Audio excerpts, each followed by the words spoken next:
Praying mantis, ಬಿಸಿಲು ಕುದುರೆ, ಸೂರ್ಯನ ಕುದುರೆ, ಕುದುರೆ ಹುಳ, ಹಾರುವ ಕುದುರೆ, ಇದಕ್ಕೆ ನಾವು ಕನ್ನಡದಲ್ಲಿ ಹೆಸರು ಕರಿತೀವಿ.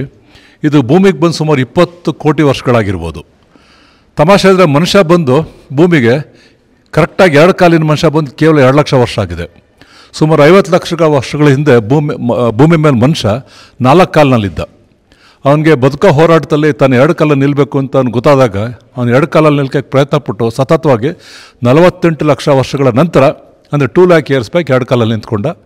ಸುಮಾರು 70,000 ವರ್ಷಗಳಿಂದ ಆಫ್ರಿಕಾದಿಂದ ರಾಗಿ ಹಿಡ್ಕೊಂಡು ಹೊರಟ ಜನ ಇಡೀ ಭೂಮಂಡದ ಬೇರೆ ಬೇರೆ ಕಡೆಲ್ಲ ಹೋಗಿ ಈಗ ನಾವಿಲ್ಲಿ ಇಂಡಿಯಾದಲ್ಲಿ ಬಂದಿದ್ದೀವಿ. ನಮ್ಮದು ಮೂಲ ಒಂಥರಕ್ಕೆ ಮೂಲ ಆಫ್ರಿಕಾನೇ. ಇಡೀ ಜೀವಮಂಡಲದ ಎಲ್ಲ ಜೀವಿಗಳ ಮೂಲ ಬಂದು ಆ್ಯಕ್ಚುಲಿ ಅಮೀಬಾ. ನಾವು ನಮ್ಮ ಧರ್ಮಕ್ಕೆ ಪ್ರೀತಿಗೋಸ್ಕರ ಬ್ರಹ್ಮ ಅಂತ ಹೇಳ್ತೀವಿ ನಾವು, but okay, amoeba is the ಮೂಲ ಕಾರಣ.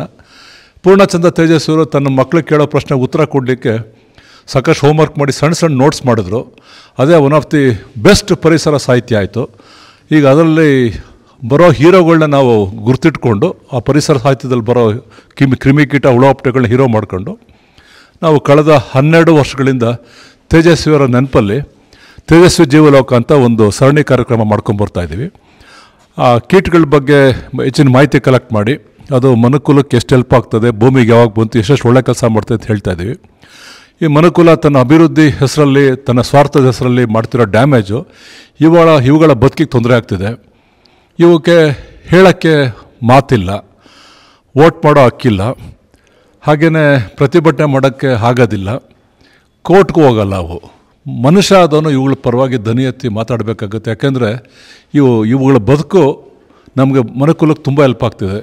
ಈ ಫಾರ್ ಎಕ್ಸಾಂಪಲ್ ಈ ಪ್ರೇಯಿಂಗ್ ಮ್ಯಾಂಟಿಸ್ ತಿನ್ನೋಷ್ಟು ಮಿಡತೆಗಳನ್ನ ಕಂಟ್ರೋಲ್ ಮಾಡೋಕ್ಕೆ ಔಷಧಿ ಹೊಡಿಬೇಕಾಗತ್ತೆ. ನಾವು ಕಳೆದ ವರ್ಷ ಮಾಡೋಂಥ ಮಿಂಚುಳುಗಳ ಸೀರೀಸಲ್ಲಿ ಮಿಂಚುಳುಗಳು ಕಡಿಮೆ ಆದಂಗೆ ಈಗ ತುಂಬ ಬಸವನೊಳ ಶಂಕುಳ ಜಾಸ್ತಿ ಆಗ್ತಾಯಿದೆ. ಹಾಗಾಗಿ ಈ ಕೀಟಗಳು ನಮ್ಮ ಒಟ್ಟಿಗಿರಬೇಕು, ಬದುಕಬೇಕು, ಬಾಳಬೇಕು, ಮನುಕುಲ ಅದಕ್ಕೆ ಸಪೋರ್ಟ್ ಮಾಡಬೇಕಾಗತ್ತೆ. ಸೊ ಇದಕ್ಕೆ ಬರೋದಾದರೆ ನೋಡಿ, ಈ ಪ್ರೇಯಿಂಗ್ ಮ್ಯಾಂಟಿಸ್ ಈ ಥರ ಮೊಟ್ಟೆ ಇಡುತ್ತೆ. ಈ ಥರ ಇದ್ದು ನಂತರ ಮೊಟ್ಟೆ ಹೊಡೆದು ಆಚೆಗೆ ಬರೋಕ್ಕೆ ಶುರುವಾಗ್ತವೆ. ತಮಾಷೆ ಅಂದರೆ ಈ ಪ್ರೇಯಿಂಗ್ ಮ್ಯಾಂಟಿಸ್ಗೆ ಮೊದಲಿನ ಜೀನ್ನಲ್ಲಿ ಅಥವಾ ತಾಯಿ ಹೇಳ್ಕೊಟ್ಟಿರ್ತಾಳೆ, ಮೊಟ್ಟೆ ಹೊಡೆದು ಆಚೆ ಬಂದು ದೂರ ಹೊರಟೋಗ್ಬಿಟ್ಟು. ಯಾಕೆಂದರೆ ಈ ಸೆಲ್ಫ್ ಕ್ಯಾನಿಬಾಲಿಸಮ್, ತನ್ನ ಸ್ವಜಾತಿ ಭಕ್ಷಕರು ಏನು ಸಿಗುತ್ತೆ ಹಿಡ್ಕೊಂಡು ತಿಂದಾಕ್ಬಿಡ್ತಾವೆ, ಅದಕ್ಕೋಸ್ಕರ ದೂರ ಹೊರಟೋಗ್ತವೆ ಇವು. ಸೊ ಈ ಥರ ಬರುತ್ತೆ. ಇದು ಸುಮಾರು 1 ವರ್ಷ ಬದುಕ್ಬೋದು. ಸಾಕಷ್ಟು ಮಿಡತೆಗಳನ್ನ ತಿನ್ನುತ್ತೆ. ಆ ಮಿಡತೆ ತಿನ್ನೋದ್ರಿಂದ ರೈತಿಂಗ್ ಹೆಲ್ಪ್ ಆಗುತ್ತೆ. ಆ ಮಟ್ಟಿಗೆ ರೈತ ಕೆಮಿಕಲ್ನ ಸ್ಪ್ರೇ ಮಾಡೋದು ಕಡಿಮೆ ಮಾಡ್ಬೋದು. ಹೀಗಾಗಿ ಇವು ಬದುಕೋ ಹೋರಾಟದಲ್ಲಿ ಯಾವುದೋ ಒಂದು ಕೆಟ್ಟ ಕಾಲಘಟ್ಟಕ್ಕೆ ಬಂದು ತಲುಪಿದೆ ಇವತ್ತು. ಯಾಕೆಂದರೆ ಅದಕ್ಕೂ ಥ್ರೆಟ್ ಇದೆ. ಈ ಸಣ್ಣ ಥ್ರೆಟ್ಟಿಗಿಂತ ಅದನ್ನು ತಿನ್ನೋಕ್ಕೆ ಜೇಡ ಇದೆ, ಹಕ್ಕಿಗಳಿದೆ. ಮನುಕುಲ ತುಂಬ ತೊಂದರೆ ಕೊಡ್ತಾ ಇದೆ. ಮನುಕುಲಕ್ಕೊಂದು ಪ್ರಶ್ನೆ ಕೇಳ್ತಾ ಇದೆ. ಅದು ನಮ್ಮನ್ನು ಈ ಥರ ಔಷಧಿ ಹೊಡೆದು ವೀಡ್ಸೆಲ್ಲ ನಾವು ಬದುಕೋ ವೀಡ್ಸನ್ನು ನಾಶ ಮಾಡಿದ್ರೆ ನಾವು ಸತ್ತೋಗ್ತೀವಿ, ನಾವು ನಾಶ ಆಗ್ತೀವಿ, ಪರ್ಮನೆಂಟಾಗಿ ನಾಶ ಆಗ್ತೀವಿ. ನಾವು ನಾಶ ಆಗಿದ್ದಂಥ ಪ್ರಪಂಚ ನೀವು ಬದುಕೋಕ್ಕಾಗತ್ತಂಥ ಪ್ರಶ್ನೆ ನಮ್ಗೆ ಕೇಳಿ ಹೋಗ್ತಾ ಇದ್ದಾವೆ. ನಮಗೆ ತಿಳ್ಕೊಬೇಕು, ಇವೆಲ್ಲ ಇಲ್ಲದೆ ನಾವು ಬದುಕೋಕ್ಕಾಗಲ್ಲ. ನಮ್ಮ ಮಕ್ಕಳು, ಮೊಮ್ಮಕ್ಕಳು, ಮರಿಮಕ್ಕಳ ಭವಿಷ್ಯ ಇವುಗಳ ಜೊತೆ ಲಿಂಕ್ ಆಗಿದೆ. ಇವು ಬದುಕಬೇಕು, ಚೆನ್ನಾಗಿರಬೇಕು, ಅವುಗಳ ಜೊತೆ ನಾವು ಬಾಳಬೇಕು, ಸಹಬಾಳ್ವೆ ನಡೆಸಬೇಕು. ಇದೇ ಈ ಈ ಫೋಟೋಗ್ರಫಿ ಎಕ್ಸಿಬಿಷನ್ನ ಮೂಲ ಉದ್ದೇಶ. ಇದು ಪ್ರೇಯಿಂಗ್ ಮ್ಯಾಂಟಿಸು ಅಥವಾ ಹಾರುವ ಕುದುರೆ ಅಂತ ಈ ಕೀಟ. ಇದು ಬಹಳ ನಮಗೆ ಬೇಕಾಗಿರೋದು ಕೀಟ. ಯಾಕೆಂದರೆ ಸಾಕಷ್ಟು ಪ್ರಾಣಿ ಇದರ ಮೇಲೆ ತಿನ್ನತ್ತೆ, ಆಮೇಲೆ ಇದು ಸಾಕಷ್ಟು ಪ್ರಾಣಿ ಮೇಲೆ ತಿನ್ನತ್ತೆ. ಹಾಗಾಗಿ ಪ್ರಕೃತಿನಲ್ಲಿ ಸಾಕಷ್ಟು ಸಮತೋಲನ, ಬ್ಯಾಲೆನ್ಸ್ ಆಫ್ ನೇಚರ್ ಕಾಪಾಡೋಕ್ಕೆ ಇದು ಬಹಳ ಸಹಾಯ ಮಾಡುತ್ತೆ. ಆಮೇಲೆ ಇದರದ್ದು ಪ್ರಾಮುಖ್ಯತೆ ಏನಂದರೆ ಇದು ಕ್ಯಾಮಫ್ಲೇಜಿಂಗು. ಈ ಕೆಮಿಲಿಯಾನ್ ಯಾವ ಥರ ಕಲರ್ ಚೇಂಜ್ ಮಾಡುತ್ತೆ ಡಿಪೆಂಡಿಂಗ್ ಅಪಾನ್ ದಿ ಸರೌಂಡಿಂಗ್ಸ್, ಅದೇ ಥರ ಈ ಸರೌಂಡಿಂಗ್ದು, ನೇಚರ್ದು ಇದು ಕಲರು ಹೊಂದ್ಕೊಂಡಿರುತ್ತೆ. ಆಮೇಲೆ ಕೆನಬಾಲಿಸಮ್ ಭಾಳ ಇದೆ ಈ ಕೀಟನಲ್ಲಿ. ಅಂದರೆ ಅದೇ ಸ್ಪೀಸಿಸ್ದು ಇದು ತಿನ್ನತ್ತೆ. ಆಮೇಲೆ ಮೇಟಿಂಗ್ ಮಾಡೋವಾಗ female will feed on the male. So ಈ ಥರ ಎಲ್ಲ ಕ್ಯಾನಬಾಲಿಸಮ್ ಸಾಕಷ್ಟು ನಾವು ನೋಡ್ಬೋದು, ಕ್ಯಾಮಫ್ಲೇಜಿಂಗ್ ನೋಡ್ಬೋದು. ಆಮೇಲೆ ಇದರದ್ದು ನೆಕ್ ಏನಿದೆ ಅಥವಾ ಹೆಡ್ ಏನಿದೆ ಅದು 180 ಡಿಗ್ರೀಸ್ ಟರ್ನ್ ಆಗುತ್ತೆ. ಆಮೇಲೆ ದಿಸ್ ಈಸ್ ಎ ಪ್ರಿಡೇಟರ್. ಈ ಪ್ರೇಯಿಂಗ್ ಮ್ಯಾಂಟಿಸ್ ಅಥವಾ ಹಾರುವ ಕುದುರೆ ಏನಿದೆ ಇದು ಕಾಲ್ಡ್ ಆಸ್ ಪ್ರೇಯಿಂಗ್ ಮ್ಯಾಂಟಿಸ್. ಆಮೇಲೆ ಇದು ಏನಂದರೆ ಪ್ರಿಡೇಟರು, ಜನರಲ್ ಪ್ರಿಡೇಟರು. ಇದು ಸ್ಪೈಡರ್ಸ್ ಆಗಲಿ, ಸ್ಮಾಲ್ ಇನ್ಸೆಕ್ಟ್ಸ್ ಆಗಲಿ, ಲಿಸರ್ಡ್ಸ್ ಆಗಲಿ, ಬರ್ಡ್ಸ್ ಆಗಲಿ, ಇದರ ಮೇಲೆ ಎಲ್ಲ ಇದು ತಿನ್ನತ್ತೆ. ಆಮೇಲೆ ಇದು wait, watch and then strike, ambush killers. They are called as ambush killers. ಇದು wait, watch and kill. So ಈ ಥರ ಅದು ಅಟ್ಯಾಕ್ ಮಾಡುತ್ತೆ. ಆಮೇಲೆ ಒಂದ್ಸಲಿ ಇದು ಗ್ರಿಪ್ ಇಟ್ಕೊಂಡು ಅಟ್ಯಾಕ್ ಮಾಡಿದ್ರೆ ಆ ಪ್ರೇನ ಇದು ಇದರಿಂದ ಬಿಡಿಸೋಕ್ಕೆ ಸಾಧ್ಯವೇ ಆಗಲ್ಲ. So this is A very unique insect. Please come and enjoy and see the exhibition and learn as much as you can. Thank you. Tejaswi ಅಂದರೆ ಅವರು ವಿಸ್ಮಯಗಳ ಬಗ್ಗೆ ಸಂಶೋಧನೆ ಮತ್ತು ವಿಸ್ಮಯಗಳನ್ನು ಸೃಷ್ಟಿಸಿದವರಾದರೆ ತೇಜಸ್ವಿನೇ ನಮಗೆಲ್ಲರಿಗೂ ಕೂಡ ಒಂದು ವಿಸ್ಮಯ. ಯಾಕೆ ಅಂದರೆ ತೇಜಸ್ವಿ ಒಬ್ಬ ಕಥೆಗಾರನಾಗಿ, ಕಾದಂಬರಿಕಾರನಾಗಿ, ಹಾಗೆಯೇ ನಾಟಕಕಾರನಾಗಿ, ಅದೆಲ್ಲದಕ್ಕಿಂತ ಹೆಚ್ಚಾಗಿ ಒಬ್ಬ ಮನುಷ್ಯನ ಜೀವಿಯಾಗಿ ನಮ್ಮೆಲ್ಲರೂ ಕೂಡ ಮಾನವತೆಯನ್ನು ಕಲಿಸ್ಕೊಟ್ಟಂಥ ಕುವೆಂಪುರವರ ಮಗ ಅನ್ನೋದಕ್ಕಿಂತ ಹೆಚ್ಚಾಗಿ ಸ್ವತಃ ತೇಜಸ್ವಿ ಅವರೇನೇ ನಮ್ಮೆಲ್ಲರೂ ಕೂಡ ಅತ್ಯಂತ ಪ್ರಿಯರು. ಈಗಾಗಲೇ ತೇಜಸ್ವಿ ಅವರ ಅನೇಕ ಅವರ ಕುರಿತಂತೆ ಮತ್ತು ಅವರ ಸೃಷ್ಟಿಸಿದ ಅನೇಕ ಚಿಂತನೆಗಳನ್ನು ಅವಲಂಬಿಸಿ ಸಾಕಷ್ಟು ಪ್ರದರ್ಶನಗಳನ್ನು, ಚಿತ್ರ ಪ್ರದರ್ಶನ, ಸೆಮಿನಾರ್ಗಳು ಎಲ್ಲವನ್ನು ಕೂಡ ನಮ್ಮ ಈಶ್ವರ ಪ್ರಸಾದ್ರವರು, ಡಾಕ್ಟರ್ BL ಶಂಕರ್ ಅವರು ಈ ಚಿತ್ರಕಲಾ ಪರಿಷತ್ತಿನ ಆವರಣದಲ್ಲಿ ಕಳೆದ ಒಂದು ದಶಕದಿಂದ ನಿರಂತರವಾಗಿ ಮಾಡ್ತಾಯಿದ್ದಾರೆ. ಅವರು ತೇಜಸ್ವಿಯವರು ಬದುಕಿದ್ದಾಗಲೇ ಪ್ರಾರಂಭವಾದಂಥ ಈ ಕಾರ್ಯಕ್ರಮ ಇವತ್ತು ತೇಜಸ್ವಿಯವರು ಇಲ್ದಿರೋ ಇದ್ದರೂ ಕೂಡ ಪ್ರತಿ ವರ್ಷ ನಡ್ಕೊಂಡು ವಾರಗಟ್ಟಲೆ ನಡ್ಕೊಂಡು ಹೋಗ್ತಾ ಇರ್ತಕ್ಕಂಥದ್ದು ಅತ್ಯಂತ ಸಂತೋಷದ ವಿಚಾರ.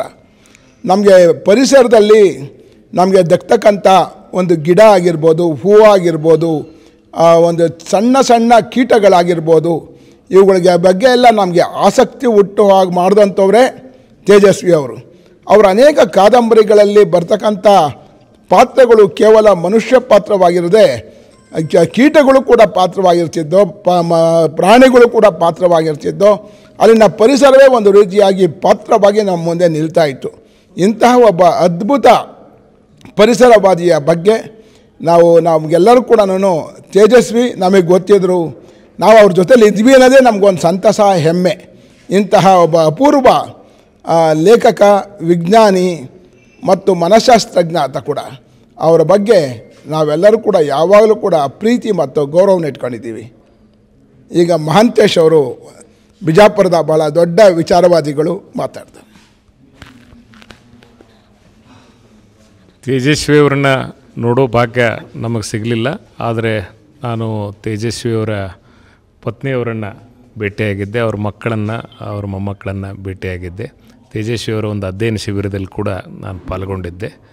ಬಹುತೇಕ ನಾಗರಾಜ ಮೂರ್ತಿಯವರು ಹೇಳಿದಾಗೆ ಅವರ ಕಥೆಗಳಲ್ಲಿ ಬರ್ತಕ್ಕಂಥ ಪಾತ್ರಗಳು ಏನಿದಾವೆ ಅವು ಇವತ್ತಿಗೂ ಸಹಿತ ಒಂದು ನಿರ್ಜೀವ ವಸ್ತು, ಅವರ ಸ್ಕೂಟ್ರ್ ಸಹಿತ ನಮಗೂ ಇನ್ನೂ ಅದು ನೆನಪಿಗೆ ಬರ್ತದೆ. ಆಮೇಲೆ ಅವರು ವರ್ಣಿಸ್ತಕ್ಕಂತಹ ಆ ಒಂದು ಮೂಡಿಗೆರೆಯ ಕ್ರಾಸು ಮತ್ತು ಅವರು ಇಷ್ಟಪಡ್ತಕ್ಕಂಥ ಬಿರಿಯಾನಿ ಅವೆಲ್ಲ ಕೂಡ ಒಂದು ರೀತಿ ಇವತ್ತಿಗೂ ಸಹಿತ ಅವು ಗಮಲನ್ನು ಸೂಚಿಸ್ತವೆ. ನನಗೆ ಬಹಳ ನಮ್ಮ ಮಾಧ್ಯಮದ ಬಗ್ಗೆ ನಮಗೆ ಎಷ್ಟೇ ದ್ವೇಷ ಇದ್ರೂ ತೇಜಸ್ವಿಯವರು ತೀರಿ ಹೋದಂಥ ಸಂದರ್ಭದೊಳಗೆ ನನಗೆ ಇನ್ನೂ ನೆನಪಿದೆ, ಅವತ್ತು ಇಷ್ಟು ಸುದ್ದಿವಾಹಿನಿಗಳು ಇರಲಿಲ್ಲ. ETV ಕನ್ನಡ ರಾತ್ರಿ ಸುದ್ದಿ ಪ್ರಸಾರ ಬುಲೆಟಿನ್ ಇಡೀ ಸುದ್ದಿ ಪ್ರಸಾರವನ್ನು ಅರ್ಧ ಗಂಟೆಯ ನ್ಯೂಸನ್ನು ತೇಜಸ್ವಿಯವರಿಗಾಗೇ ಅದು ಸುದ್ದಿ ಪ್ರಸಾರ ಮಾಡಿತ್ತು ಅಂಥೇಳಿ ನಾನು ಆವಾಗ ಅದನ್ನು ಮೆಲ್ಕು ಹಾಕ್ತಿರ್ತೇನೆ. ತೇಜಸ್ವಿ ಅಂಥವರ ನಂತರದ ಜನ ನಮ್ಮ ಮಧ್ಯೆ ಇಲ್ಲ. ಬಟ್ ತೇಜಸ್ವಿಯವರ ಪ್ರತಿಷ್ಠಾನ ಹಾಗೂ ತೇಜಸ್ವಿಯವರ ಅಭಿಮಾನಿಗಳು ನಿರಂತರವಾಗಿ ತೇಜಸ್ವಿಯವರ ರೀತಿಯಲ್ಲಿ ಆ ಚಟುವಟಿಕೆಗಳನ್ನು ಮುಂದುವರ್ಸ್ಕೊಂಡು ಹೋಗ್ತಾ ಇದ್ದಾರೆ. ನಮ್ಮ BL ಶಂಕರ್ ಅವರು ಅದಕ್ಕೆ ಆಧಾರವಾಗಿ ನಿಂತುಕೊಂಡು ಈ ಎಲ್ಲ ಕಾರ್ಯಗಳಿಗೆ ನೆರವಾಗಿದ್ದಾರೆ. ಅಭಿನಂದನೆಗಳು. ನಮಸ್ಕಾರ, ನಾನು ಮಮತಾ ಅಂತ ಬೆಂಗಳೂರಿಂದ ಇಲ್ಲಿ ಎಕ್ಸಿಬಿಷನ್ ನೋಡೋಕ್ಕೆ ಬಂದಿದ್ದೀನಿ. ವೈಲ್ಡ್ ಲೈಫ್ ಬಗ್ಗೆ ಎಲ್ಲ ನೋಡ್ತಾ ಇದ್ದೀನಿ. ನನಗೆ ಸುಮಾರು ವಿಷಯ ಗೊತ್ತಿರಲಿಲ್ಲ. ಸೊ ಇಲ್ಲಿ ಬಂದ ಮೇಲೆ ಎಲ್ಲ ಗೊತ್ತಾಗಿ ಶಿವನ ಕುದುರೆ ಬಗ್ಗೆ ಎಲ್ಲ ಕೀಟಗಳ ಬಗ್ಗೆದು ಅದೆಲ್ಲ ಡೀಟೇಲಾಗಿ ಸುಮ್ಮನೆ ನೋಡಿದ್ವಿ ಅಷ್ಟೇ, ಅದ್ರ ಬಗ್ಗೆ ಡೀಟೇಲಾಗಿ ಗೊತ್ತಿರಲಿಲ್ಲ. ಎಷ್ಟು ನಮ್ಮ ಅಗ್ರಿಕಲ್ಚರಿಗೆ ಅದು ಹೆಲ್ಪ್ ಮಾಡ್ತಾಯಿದೆ ಅನ್ನೋದು ಇಲ್ಲಿ ಬಂದ ಮೇಲೆ ಗೊತ್ತಾಗ್ತಾ ಇರೋದು. ಒಳ್ಳೆಯದು.